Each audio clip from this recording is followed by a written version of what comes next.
नमस्कार दोस्तों, स्वागत है आपके अपर्णा के पड़ताल में। अलवर में 300 साल पुराना मंदिर टूटने की पीड़ा सरकार को है।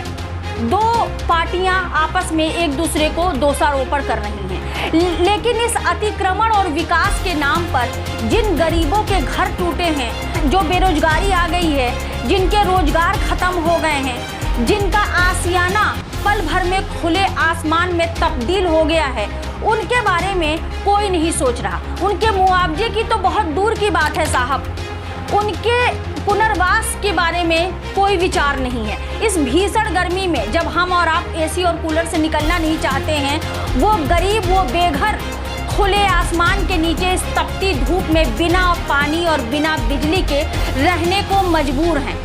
वो पत्रकारों द्वारा सरकार तक अपनी गुहार लगा रहे हैं। कहते हैं मंदिर हमारे आस्था का द्वार है, उनकी मूर्तियां संरक्षित करने की चर्चा है, लेकिन हमारा क्या, हम तो इंसान हैं और अभी जिंदा भी हैं।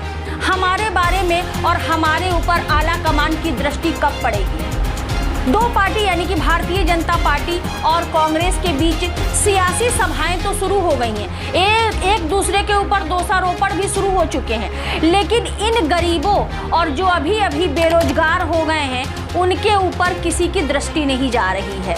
देखिए दोस्तों, सोचने वाली बात है कि हम डिजिटल भारत का सपना देखते हैं, हम स्वरोजगार और स्वावलंबन की बात करते हैं, और हमारे ही देश के मंदिर और मस्जिद, हिंदू और मुस्लिम, जो कि अब एक नेशनल सिलेबस बन गया है, उस लड़ाई में, दो पार्टियों की लड़ाई में या राजनीतिक पक्ष विपक्ष की लड़ाई में वो गरीब क्यों पिस रहा है जिसका कोई दोष ही नहीं है।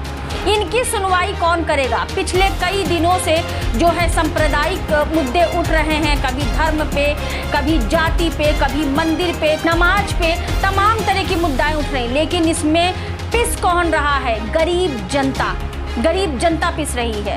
दोस्तों, हमारे इस विचार पे आपका क्या विचार है, अपने कमेंट बॉक्स में ज़रूर बताइएगा, और मेरी पत्रकारिता को बल दीजिए, मेरी आवाज़ को बुलंद करिए। नमस्कार।